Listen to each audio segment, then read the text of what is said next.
Hey guys, welcome back. Today we're going to do The Amazing Spider-Woman, issue number 5 by Marvel Comics. Yeah. Uh, well, it's made by John Byrne, Howard Mackie, and yeah, I'm going to figure this out later.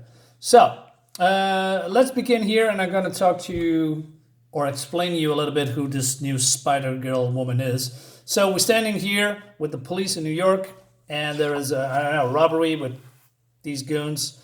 Uh, Howard Mackie, John Byrne, and Scott Hanna. Yeah, okay, now I know. So, and then Spider-Girl, Spider-Woman comes in to save the day, and as you notice, she has not the spider web lines on her costume, more like, I don't know, the basic, very basic version, no lines, etc. And then the press comes, and she revealed herself in the earlier comics that, let's say that the press likes her a lot. You know, she does some crime fighting, and as you can see, she can also fly. Now, who is she? Well, her name is, if I remember correctly, called Mattie Franklin. She was a teenager and she got the powers from a ceremony called the Gathering of Five. And she took her father's place, and her father is befriended with Jonah J. Jameson or something. I mean, that's her uncle, and editor and owner of the Daily Bugle. And when people have a certain kind of relic, they all come together, 5 arcane relics to be precise, and they get certain powers like immortality, death, insanity, knowledge, and power. Um, Norman Osborn was also there. He got insanity. Well, he was already insane, but now probably more. So yeah, but there's a price to it. But hey, she is a big fan of Spider-Man, and she met him in a couple of issues ago, a couple issues earlier, in issue 1 or 2. I'm not entirely sure anymore. Anyway, we go to Jessica Drew here. She comes home. She's a private investigator, and there's somebody is here try to do something. She's being attacked, and then she's using her spider powers. I believe this is her version of Venom Blast, I guess. But then the creature is too fast, and then this is happening. Now, I'm not sure what is happening, but she's getting her ass kicked or something. But we don't know who she's not a killer, but who the perpetrator is or the criminal. And then we also get a throwback to, the past when, as you can see, he gets a glass of milk, he has some pancakes, and there was a scene in the Ditko era when Uncle Ben did that, when and Parker went to the university, but now Aunt May is here, and then we see MJ walking around and being busy all the time. So it seems that Spider-Man or Peter Parker has sworn not to don his. Well, he's done with Spider-Man for reasons. I'm not go into the details, but yeah, and but he also vowed to MJ not to not to be Spider-Man anymore. But we see that trope again, and he is hiding the fact that he's still playing Spider-Man. All right, okay, skipping, and then we see also another attack, but this time on Julia Carpenter, who's in this era the most recent Spider-Woman, and she's being attacked as well. And then we go back to the Daily Bugle, and that this particular picture gives me a little bit warm feelings, of when Jonah was still editor of owner of the Daily Bugle.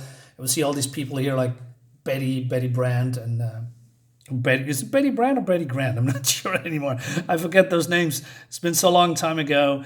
It's just great, and they are, this newspaper, and there was rumors that there are Spider-Women are being, I don't know, attacked, and Peter says, and now it's this little girl or this new Spider-Woman is in the news, so Peter thinks, oh well, she's probably going to be the next target. So he's done into his costume, and then it seems that Mole Man's monsters are going to the surface, wreaking havoc.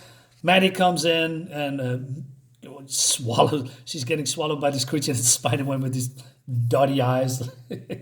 But this creature is suddenly falling down. So yeah, she's still punching and doing stuff inside these creatures' bodies, and yeah, it's just pure fun and entertainment. Also, him sliding down his own web is cool. It's not that we see much anymore. So she's being, I don't know, ejected from the mouth of this creature, and she says, "Ew," and she attacks him again. So these creatures are defeated. Spider-Man uses his web to capture them, but they are breaking free and going back into the hole that they came from, back to I don't know, Monster Island, I guess. So when Spidey says, "Well, I'm gonna contact Reed Richards about this," and then the press comes, and she says, "Hey, now it's time to greet our press. That's Spider-Woman, not Spider-Girl or Spider-Lass or Spider-Kid." And Spider-Man says, "Mattie, we gotta talk." And she says, "In a minute. You really could learn something about public relations." So he grabs her, and she's sputtering. And she's really a young girl, and she's very enthusiastic, etc. And she's asking questions like, "Are you married? Have you ever considered a younger woman?" And Spidey says, "Mattie, this is serious. This is a serial killer who seems to be stalking. Is this about the Spider-Woman thing? I read all about it. I'm not afraid of any." And Spidey raises his voice. He says, "You should be. You're just a kid." And then this is happening, and she's being pissed off. And he says, "Okay, maybe I went too far, but you are still a kid, and you could be in danger. I'm here to protect you, etc." And he asks also how old she is, and she says, "I'm 15." And he also says that, "Oh, well, that's around the same age that he was started." And he suddenly says, "Hey, what do you think?" "What do I think?" "I think you're not nearly as cool as I thought you were. I think you're jealous because I got better powers and the press likes me. I think I'm done with you and would hang around with him if my life depended on it." But then Spidey says, "Well, that's exactly the point. Your life does depend on you listening to me." And then Spider senses tingling, and they are getting attacked. And Mattie is now, says, "Oh, you saved me even though you're mad at me, even though I yelled at you." He says, "Yeah, sure." And they are getting attacked again by this unknown entity. And they are really quick, and they are getting, I don't know, it's really cut open. And also gas, not sure. So we have no idea who that is. And then this creature says, "A man, how interesting." He also getting zapped. And then this red thing is getting, they are bathing in the red glow. But it seems, according to this creature, she says, "There is something about both of you. You have hurt me," because she's screaming now here. Maybe some kind of an energy backlash or something. "I cannot continue the draining today. I have no choice but to kill you both. All right? And I will be the only Spider-Woman alive." That's cool. And that continues in Peter Parker instead of The Amazing. So in this one, so we're going to continue in this one. I hate crossovers. Just do it in this particular series. Not, oh, now you have to pay, by The Amazing, then the Spectacular, and then Peter Parker Spider-Man. I don't like that. Anyway, but I like the designs, and the art is great. Yeah, you can see it's all hand-drawn. Lots of backgrounds, lots of cool explosions without these crazy Photoshop effects that you're seeing now today. This is pure fun. I also like the design of this Spider-Woman. The problem is we have just too many Spider-Womans, Spider-Girls, Spider-People. It's just too much. I like Spider-Man as an individual creature having his own adventures. I don't like mind spin-offs like the original Spider-Woman, Jessica Drew, or even the one with the black suit. But if you are oversaturating your audiences and books with, oh, we have Gwen Spider, and then we have this Spider, and then we have disabled Spider, and then we have trans Spider, and then we have even Miles Morales. I don't like Miles Morales. I think he should take another name, right? Don't say, "Hey, Miles Morales Spider-Man. This is Spider-Man. This is the only one." It's confusing. But I know there's a lot of other people like Miles Morales, and that's all okay. I just don't.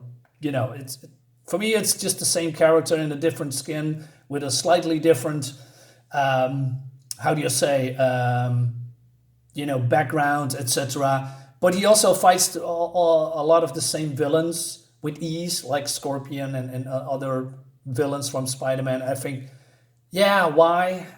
I don't know. But hey, that's besides the point. Let's see if this is actually good, because I believe this is a trilogy or 3 issues. And it's going to conclude in The Amazing Spider-Man issue number 6. So next up, we're going to do this, and then issue 6 that I have here lying somewhere. And then we see if it's actually worth it. Guys, let me know what you think about this comic and the points that I'm saying, if I'm right or wrong. Just leave a comment. I'd like to hear your thoughts. See you next time. Bye-bye.